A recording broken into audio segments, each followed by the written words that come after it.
A Squatcher's Mantra.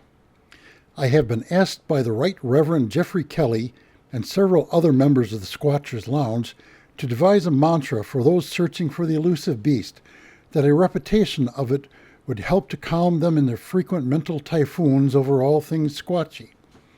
A small subcommittee of the lounge has insisted that I be their guru, presumably due to my long white hair and beard. It must be the white hair and beard, since there is no other rational reason that I am aware of. What exactly does the word mantra mean? Mantra is a Sanskrit word, dating back to well before 1000 BC. It is derived from the Sanskrit word manas, which means to think, and also means mind as such. The English word man is derived from the same root.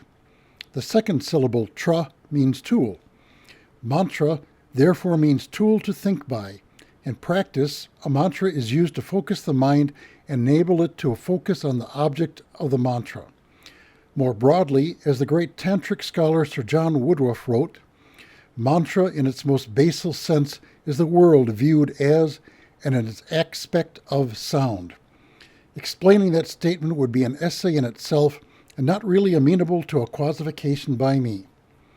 The mantra most familiar to many of us is the Sanskrit word Om. If you have been to any typical yoga class, and the class ended by sitting in the lotus posture for a few minutes, trying to calm down after sticking your feet behind your head, or done the downward-facing dog while the teacher walks behind you, obviously looking at everybody's butt, you probably ended the meditation by chanting Om. Although a mantra is usually in Sanskrit, typically a few words that are chanted repeatedly, the basic idea is the same as repeating Hail Marys or Our Fathers is to Catholics. It quiets your mind so that you may become receptive to higher forces. Applying the concept of mantra to finding Bigfoot seems more than a bit woo to me, but here goes.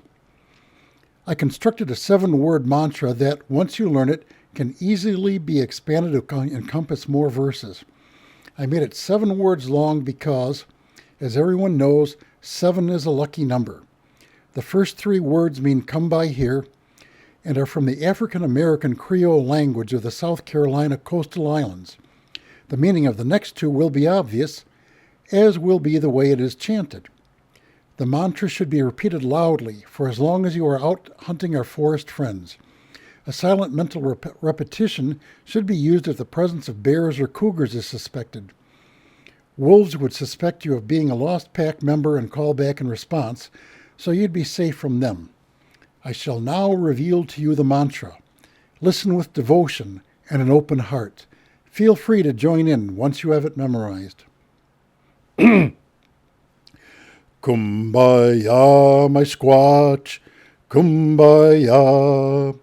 Kumbaya, my squatch, kumbaya. Kumbaya, my squatch, kumbaya. Oh, squatch, kumbaya. You may read the text of this on my blog at bydean.com. That's BHAIDIN.com.